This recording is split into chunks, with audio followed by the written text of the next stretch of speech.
Righto. All right. Okay. Now you got him in there. Cool. All right. Hello, anybody out there watching this? I am recording this with my friend Rex Polyglottus. He has a YouTube channel, I and do if you could indeed. just give yourself an introduction, that would be awesome. So, floor is Righto. yours. My name is Isaac, or Rex Polyglottus on the internet, and I have a YouTube channel. I haven't made anything for quite some time. I'm a polyglot. I speak many languages. I mean, more than eight, but it depends on how you define, speaking a language. Depends on the person, I suppose. And um, Yeah, that's about it. I'm not gonna tell you where I'm from because you can watch the Spanish version of this video to find out. There's a version of this video in Spanish for you all, so you can check that out after you've subscribed to Robert's channel, of course. Yeah, it's brand new. So, this It's is brand new and exclusive stuff right here. This is the like all beginning of new something things. great.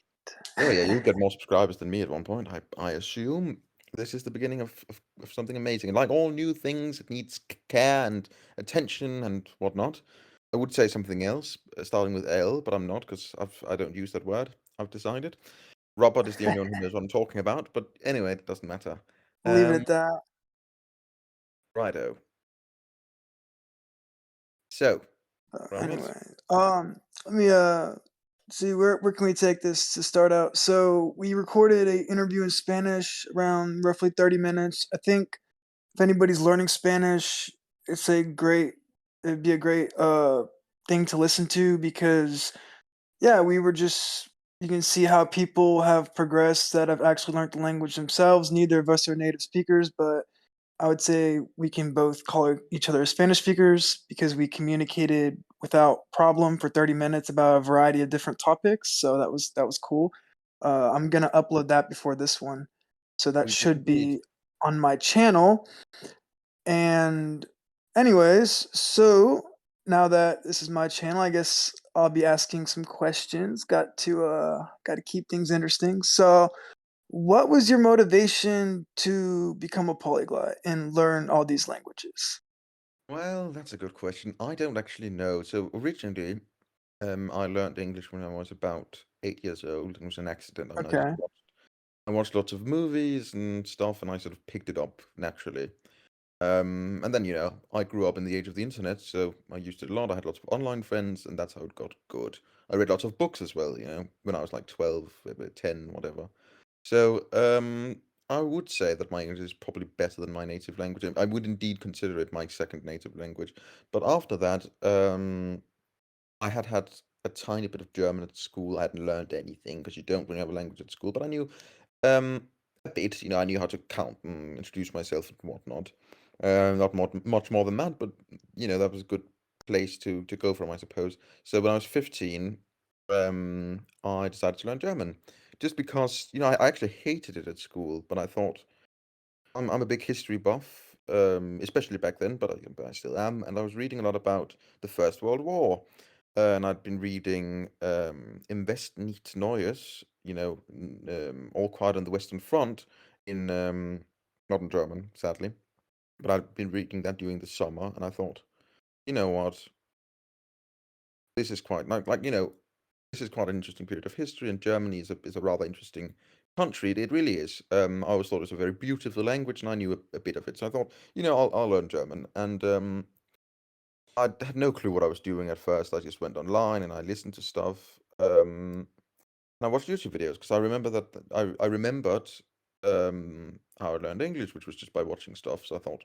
must work. I mean, even though I was a lot older at that point, I assumed that it would work more or less the same. And after a while, I started picking up German quite quickly, actually. After about a month, I had, to my amazement, picked up enough German to have basic conversations. I could communicate. I went to this German language cafe, which, you know, there are things like that in most cities. So if you're learning a language, you can probably look on the internet and find language cafes, as they're often called. But, that was in my city. So I went there and I spoke to some other people learning German. There was this I think he was Argentinian. I can't quite remember. I think he was Argentinian. There's an Argentinian guy who had been living in Germany. He'd lived in Germany for some time, so he actually spoke decent enough German, and I remember how he actually didn't know a single word of English, and I was actually able to communicate with him reasonably well, which I was very surprised by. Of course, a lot of it was just body language and pointing and things, but we were able to have a conversation. And that was just after, a bit more than a month, like 40 days, something like that. And I really thought there was something beautiful about the fact that I could communicate with this guy, even though, I only knew awful German. That was the only thing that we could use to communicate. I really sort of experienced how knowing another language, even if it's very broken, can serve as a tool for communication, which was something that inspired me back then. And I think after that experience, I really got into it. But I was really enjoying German before then, so I spent a lot of time on it, like multiple hours every day. And it wasn't just YouTube. I mean, I quickly started doing other stuff. I looked up phrases in Google Translate and memorized them, and that that was my sort of, it was quite basic, but from the German I knew I'd learned at school, that was enough to sort of um yeah, progress quite quickly. And then after that, I mean, I got obsessed with it after that experience at the language cafe. So I started studying German, like, all the time. Basically, it became an obsession. And after 4 months, something like that, 3 months, 3.5 months, whatever, um, I um I went to Germany on holiday, and Oh, nice. I was really quite capable of communicating with them. And to my amazement, there was actually a woman there the first day who thought I was German. I mean, we'd only been speaking for a few sentences to each other. So, but anyway, I had said multiple sentences to her. I think I just ordered food. It was at a restaurant, and she thought I was German. I was so amazed by that. I thought that's amazing. It is worth mentioning as well that I have a sister, and she's about a decade older than me. And when she was 19, 20, 21, whatever, something like that, she lived in Germany for about a year and a half. So she actually spoke, I wouldn't say good, but sort of passable German. I mean, her grammar is still awful, but she can sort of communicate. So I took her. She went with me on that trip to Germany, and yeah, it was a great experience. So after that, I thought, wow, this is amazing. I'm gonna learn another language, obviously. So I decided to learn Russian.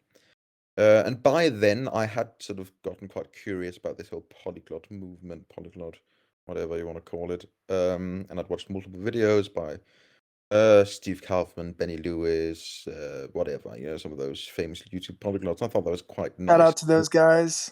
Indeed. I knew I wanted to learn multiple languages, and I thought that it was so amazing, so inspiring how they could just sort of speak so many languages and just connect with so many people and experience so much content in many different languages. So I thought, I'm gonna learn Russian, and so I did. It was a lot harder than German, obviously, but I got there in the end.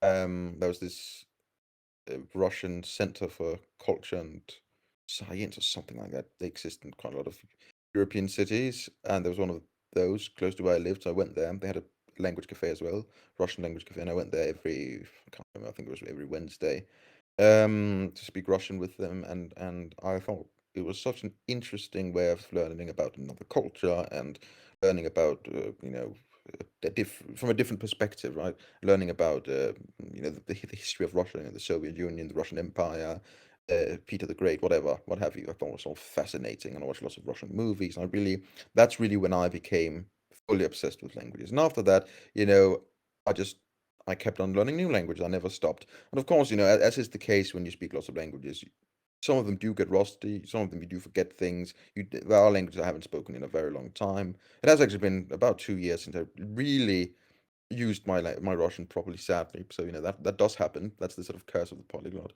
But I'm still going, I'd say. I mean, the latest acquisition has been Spanish, and now I'm going back to some of my older languages to just sort of maintain them. And Russian's up next, but I'm doing French at the moment. And then after that, I'm doing Russian again, just to maintain it and refresh it. And but I think that's the story of how I became a polyglot. It was never. I mean, it was a gradual thing. I never sat down. It wasn't like I never sat down one day and thought, wow, I want to speak however many languages.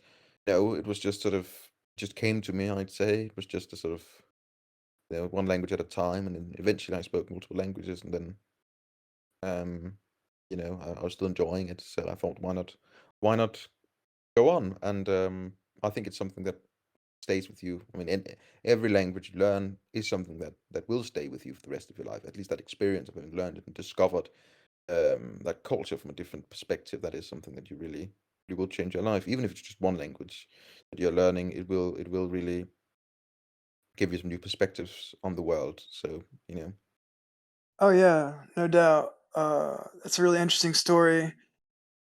I didn't realize you started with German and worked your way to Russian. That's pretty cool. So you found Russian more difficult, and I haven't studied either, so I don't have much of a much of a say on the matter, so to speak. But you started watching some of these YouTubers that you later on went to work for, so Oh that's yeah, pretty I cool. worked for Steve Kaufman. That's right.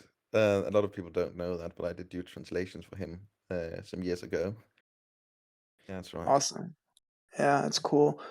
Yeah, I have a similar experience myself. So my first foreign language was Spanish. I took 2 years in high school. They teach it, they try and how they try and teach in the school That's what I was saying system, with like, German, right? You don't really learn uh, anything. You learn to count and say your name. That's about it, right? you learn, like, maybe how to basically introduce yourself, if that, and then most Say where you're people, from. Yeah. it leaves them as soon as they pass the test, or they learn just enough to get the marks they need to get by, and then I've actually talked to some young Americans who took the language classes, and it's a little bit disappointing because some of them will tell you, "Oh, I just learned enough to pass," and I don't care about actually learning it. But to Yeah. me to me, that's just missing out on a good opportunity. It is missing So out I on a good opportunity, yeah, but you have to I would realize, say. and that's what I always say, right? School, the school system is completely broken, and you're I mean, a lot of people are just doing it because they have to learn another, to quote unquote, learn another language, and they aren't really motivated. And I think from a certain point of view, it's don't put the blame on them, but rather the system, right? Because you can't learn a language at school, really, like not well. I mean, maybe if you studied for years and years, but it'll take ages. I know very few people who actually manage to speak a language well I'm sure after. the ones that did were the same ones who took lots of time outside the classroom to continue to improve and just Exactly. use the time in the classroom as just another outlet among many other different things they Exactly. were doing. I think that's the way you have to use the school system if you'd like to really, really, To really like, learn a language. And improve in that case, I mean, I and suppose it's a improve. decent enough opportunity. I don't really agree with a lot of the things they do, and I've taken since then, I've taken online classes, not because think that works, but for different reasons. I had to, I had you know why, Robert. I'm not gonna go into that right now, but I have done Sure. that, and I don't think the techniques work particularly well. So sure, I mean, No, I'd have to agree with you on that. I'd say my personal favorite, way I like to learn a foreign language is, make friends with a native speaker of that country, and maybe right before you start talking, learn a little bit so you can kinda get your foot in the door, just basic introductions, and then, use some basics and then just kinda build up from there, and before you know it, you'll have a high enough level to communicate, and then it just keeps building up from there, and that's how I've managed to learn Spanish, and as of recently, I've been learning Portuguese as well, so that's my thing. I think that's a good method.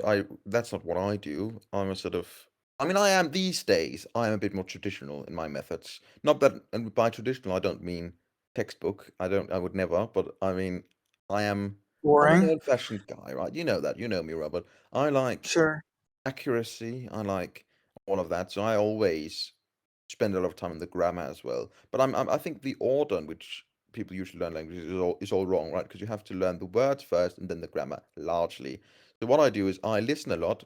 I'll find some sort of podcast or something made for people who are learning the language, and it's always. I mean, I always start with something that's quite difficult because then that way, you can just really listen to the language and more or less its natural habitat, if you like. And then I'll listen to lots and lots of that whilst learning phrases, whilst learning some of the basic things like how to introduce yourself, stuff like that, right? Basic grammar, like basic verb conjugations, what have you. The alphabet, maybe, if that's necessary. At least sort of the spelling or whatever. Just basic stuff, right? Not the spelling. I mean, spelling doesn't matter, but the sort of basic pronunciation rules, whatever. Those things. I'll start with that, and then I'll listen, listen, listen, listen. And usually, before too long, you actually get to sort of a point where you can understand a lot of what the people are saying, and in that sort of content. I mean, it is obviously made for people, for learners, but for intermediate learners, like with French, I when I started learning French, which is a very long time ago now, I used Inner French, which is a great source, great resource. I mean, really just a great source of content in sort of, yeah, reasonably easy French. And for other languages, I used Learn Russian with Max, and I've used what else have I used? I've used let me think. Yeah, easy German was something I used to like. I think it's a bit boring personally nowadays with all the easy languages. But people like easy languages. I think they're a bit dull, but to each their own, right? I mean, some people like it, and I think it's a still a decent of resource. So stuff like that. With Spanish, I like the YouTube channel Linguariosa. I think that's her name. I think that's a really good I'll have to channel. check it out. I haven't seen it yet, so No, so thanks for the different stuff, and I think suggestion. that's a good way to just get on board with the languages to get some basic input that you can understand. And so you should base it on input, and then once you've received enough input in the language, enough content, you should start speaking, and you should start once you've sort of done that for a while and really learn to sort of communicate to some extent. You should really focus on the grammar whilst receiving input. And for the more advanced stages, I think reading is great. Especially what you can do is you can read whilst listening. So you can find some book online where the copyright has expired and some famous thing. And then you'll be able to find an audiobook on YouTube as well. And you can listen to the audiobook whilst you're reading. And then you can look up words you can download well, I mean, I think that the Google Translate plugin for Google Chrome is very good if you want to look up words very quickly. For example, so you can look up words whilst you're reading and listening. Something like that works very well for the sort of higher stages or intermediate stages. Um, so that's what I do mainly. That's sort of my method, more or less, but it changes over time. Depends on the language, and it depends on what I'm in the mood for, right? I mean, I'm not always in the mood, um, like study grammar or whatever. So I'll just. Me neither. That's one of my Uh, downfalls is I that don't is spend your enough die. I time think on I think that's your grammar. downfall. But so that's sort of what I do. But I think these days, I mean, again, the more languages you learn, the less interesting it actually becomes. And I would say I still like learning languages. I do. It's still something I spend a good deal of time on. But of course, it was much more interesting when I was a young lad who just discovered this passion, as it is with most things, right? So it does. I mean, it does get it. I wouldn't say it gets old, but it gets less interesting with time. That's normal. Nothing Maybe you could say it becomes less, I don't know, how can I put this? Like less of something new. that's like new and fresh and It more of becomes a something habit. It that's becomes just ordinary. It a normal becomes part of a what normal you're part of doing. your life. It becomes a habit, right? You just Yeah. learning languages is something you just do sometimes. Right? It's a habit. Every day I have to spend at least an hour studying some language. So that's It's more than I can say most times, so well, maybe that's the difference and between us, again, Robert. that's why you have so many more languages under your belt than I do. But Maybe it is. I'm on I mean, my I've been way, at it for longer it's as a well, work but in progress. Yeah, and I suppose I have certain other advantages that we discussed earlier today, like my insomnia and that other thing, that other majestic ace thing, right? Um, sure. That can't hurt either. It gives you lots of uh, free time it does give me a lot to of time. study and learn different things, and I'm a very also, curious guy. I just think you're I'm very, extremely intelligent anyway, so that I, also doesn't hurt. you are flattering, Robert. No, I mean, People should know what marks you made while you went through school. You oh were, like, God, top of your yeah. class. Oh yeah, very. I did very well. And I know I have a high IQ as well. I mean, I've had it tested, right? But that's I don't think, and I'm sort of reluctant to really talk about that just because I think it shouldn't matter. I mean, anyone can learn a language, right? So yes, I know I have an IQ that is noticeably above average. That's true, and I was always very good with in terms of academic matters. Always got good marks and whatnot. I don't think that's all that matters because anyone can learn a language. It is, or almost anyone at least, it is something that the human brain largely, for the most part, does automatically. And you have to be aware of that. So it's not all talent, and a lot of hard work goes into it for everyone. So yeah. I think I'm proof anybody can learn a language. If I've learned Spanish to the point where I have, Well, and if you well, listen to the I first mean, audio, as you can tell, I think I speak very well. And I don't necessarily view myself as the sharpest tool in the shed, but hey, I made it happen, so you can too. So that's to anybody I out here don't, I, listening that's on the fence about it. I don't think you're. I mean, you're a smart guy, Robert. I think you are for the most. I I mean, appreciate that. no, I think you are. I mean, maybe you're a bit off. I mean, in a good way, right? You're a bit weird. So am I. We're both a bit weird. You have to be to learn many languages. You have to be a polyglot. You have to be a bit weird probably because not an ordinary person wouldn't want to. But I think I mean, I think you're a smart guy. I appreciate Smarter that. than most people, at least, just in your own way, in your own unique. Myself, I also think so. You know, Just especially in compared to your own my way, fellow which is not. countrymen, I would say I'm definitely above average among most of my peers, especially in the geography department. I feel like I'm very good in geography as well, because I've seen lots of videos such as the Lingualizer and different other people of that nature. And then they always ask the American guy, like, "Can you name 3 countries?" And they're like, they can't do it. It's like, oh, it's so sad. Right, exactly. I mean, but that's just one thing. And I don't think intelligence and knowledge are two different things. I mean, you can't. Knowledge is one thing, intelligence is another thing. So, learning Fair something by enough. heart is possible for most people. And that is what you have. I mean, that's not all you have to do to learn a language, but you largely have to learn.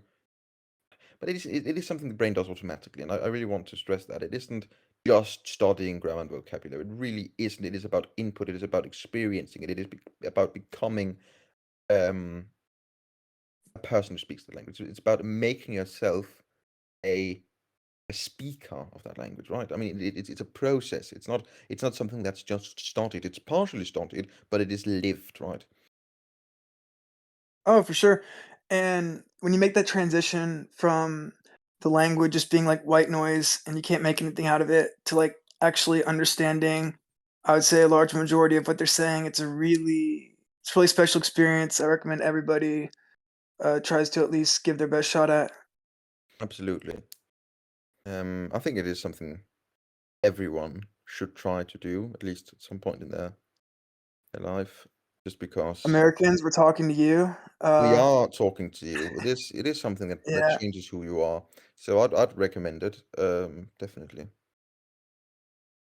me too. And you can definitely understand a different perspective on lots of different topics. For example, Lots when I I'm mean, speaking politics, Spanish, history, you know, just the world, the culture, whatever. I mean, if you're interested in another culture, most people are, learn the language, right? Yes, it's a lot of work, but it is worth it. It's always worth it. And you don't have to become amazing. Just realize what your personal goal is. Because I have my goals and they're different. I mean, there are some languages I want to be really good at, and there are other languages where I just want to sort of have fun and get to a point where I can have basic conversations. That's fine. If that's your goal, then there's nothing wrong with that. You don't have to become a C2 speaker in all the languages you try to learn.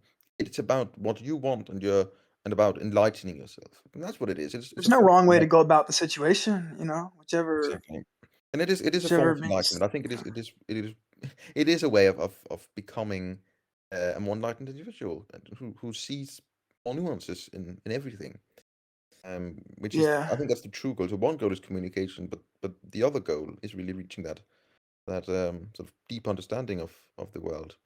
And it's just an interesting feeling, switching back and forth between different languages. It's you sort of get a bit high, is how I describe it. It feels like almost like a drug.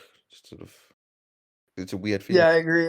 It is, it's amazing. Um, I think, yeah, it's a good point because I remember when I went from, like, the more basic level of knowing Spanish to, like, the more of the communication side of things, you're right, it was like a high, like, when these people would actually start responding to me in Spanish, expecting me to understand what they're saying, and I'm like, "Wow, like, I'm making progress," like and then you just build up from there, and then it's just, super rewarding, and it makes me feel very warm inside.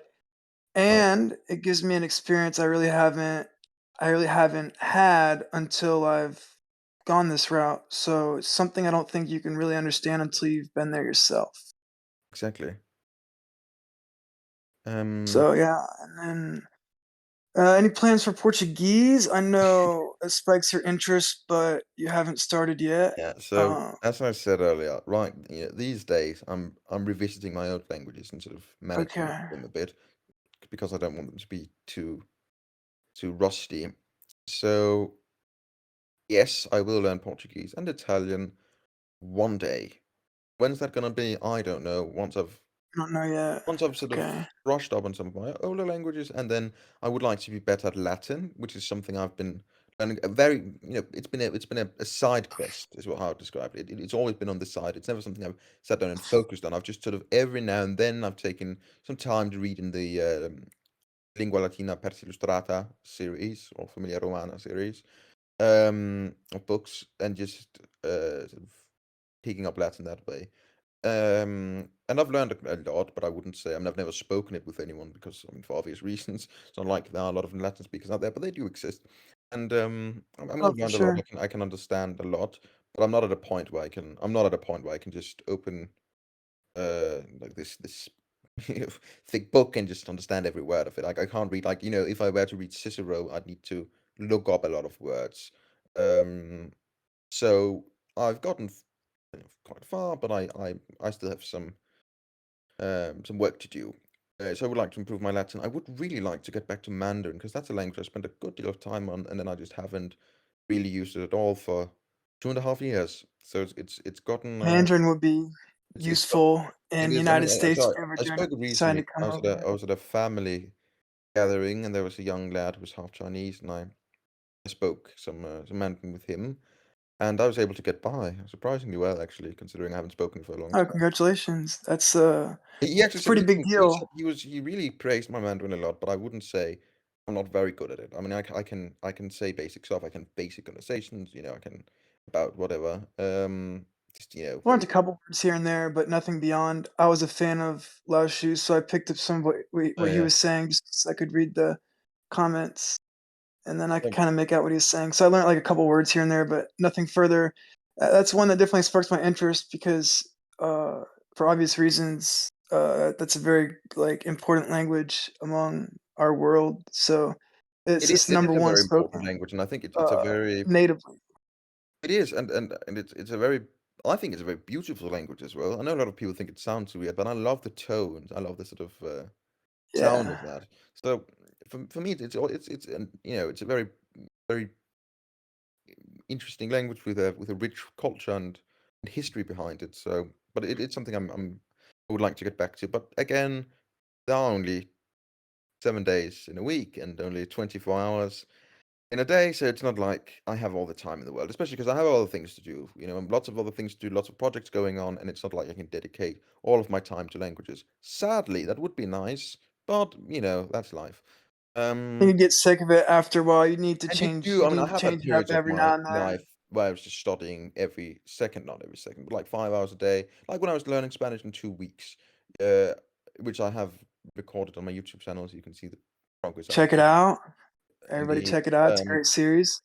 so I would say, when I was doing that, it's great, but I wouldn't want to do that every day. I wouldn't want to live like that every day because there are I mean, and I, again, I don't care about a lot of things that other people care about and spend time on. I'm not very I like being on my own. I like studying stuff in general and stuff like that. That's sort of what piques my interest. But um, even in that regard, there are many different topics you can study and many different books I want to read and many different whatever. So I can't just study languages all day. Um, you know, that's just And that reminds me, which is where I will segue into your writing career because you're also an author. So let's talk a little bit about that. How'd you start getting into that? No, that's not about what, like 6 months ago. Because I'd always thought I like literature. It's something that's always interested me, especially 19th century stuff. I love the 19th century. It's my favorite century. Always been interested in the history from that era. I thought of both what was happening in Europe and England and in the Americas as well. I think the American Civil War is something I've always found fascinating, for example. And I sort of thought, right, I want to do something new and exciting, and I like sort of analyzing text. I like reading old literature. It sort of connects me to the past, I feel, and I think I'm very much into philosophy as well. And literature is of course a way in which you can explore philosophical topics. So I just got these ideas. Some of them were inspired by my dreams. Some of them were just inspired by um, things I'd read, things I'd seen, thoughts I'd had that had just sort of popped into my head as they sometimes do, and I just started writing. It wasn't wasn't that complicated really, and I've written one book already, and I'm working on a second one. Although I am suffering from a bit of writer's block at the moment, but that's all right. I'm just taking a bit of a break until I get past that. I've written about half of the second one, and I'm gonna get them published sooner or later. I'm not in a rush. I would like to just be perfectly happy with both things before I actually put anything out there. I'm a perfectionist, and I want to make sure it's as good as it can be. I've written some short stories as well, but I think they're more like exercises. So we are still the early days of my writing career. A lot of people have read my first book. I think you read it, right? Yeah, most of it. I got a little bit sidetracked with some other things. I believe I've read about half. It was really good with what I did read. So Yeah, no, congratulations. It's thank awesome you. thing you did there. And I Um, would like to finish it, but maybe you'll have to resend that to me. Anyway, there's a new draft as well. because You it can got read an lost in some updated draft comments. with some new things in it. It's about 7 pages longer now. And PDF I'll have to start from version. scratch to Whole get the whole story. idea of it. Yeah, Yeah. so I'm not, like, forgetting anything. It's a But hard read, I think. I anyways, mean, it's not the easiest read. It's